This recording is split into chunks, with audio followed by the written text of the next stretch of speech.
Perhaps you have heard of the Golden Age in Spain, the Andalusian paradise, a time when from 711 to 1492, Islam ruled Spain.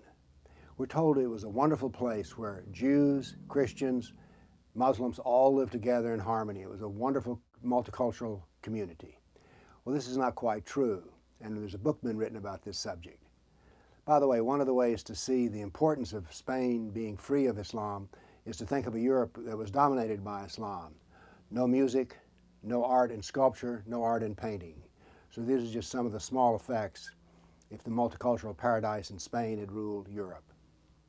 There's been a wonderful book written about this called The Myth of Andalusian Paradise by Dario Fernandez Mora. Now the book is laid out in a very interesting way. Every chapter starts off with the argument for Islam, and then it goes on to use facts to refute this argument. Now, the Islamic invasion is portrayed as a wonderful time when cultured, elite Muslims came into a hillbilly part of Europe and took it over and brought great culture. But this is simply not the case.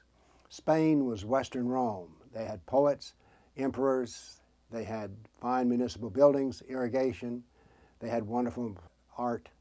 It was a very civilized place. It was the Arabs who were the barbarians. Now, another argument has been made that this wonderful golden age in Spain helped to preserve Greek knowledge, but that also is false. Those were the Byzantine Empire, the eastern or Greek end of the Roman Empire. What Islam contributed to Europe was to dominate the trade on the Mediterranean with piracy and to impoverish Europe and make it part of the Dark Ages. The rule of Spain was plunder and domination and harsh Sharia law.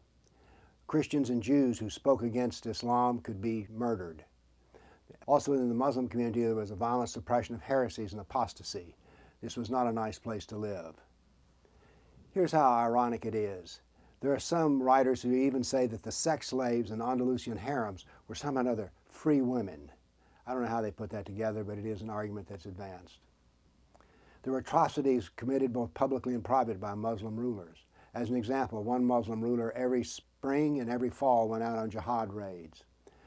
Spain was ruled by the Sharia, which means that Jews and Christians were dhimmis and subjugated. And this was the rule of Spain in its golden age. It was not pluralist, it was not secular, and it offers no model whatsoever of what we might have in civil society as a wonderful way to run our lives. Why this paradise? Well, it turns out that there were those who hated the Spanish Catholics, and such as Gibbons, who wrote The Rise and Fall of the Roman Empire, and Voltaire. And so they built Islam up to tear the Catholics down. So if you would like to know more about the truth of a piece of Western civilization, read this book on the Andalusian paradise. I highly recommend it. I guarantee that it will stretch your head. Thank you.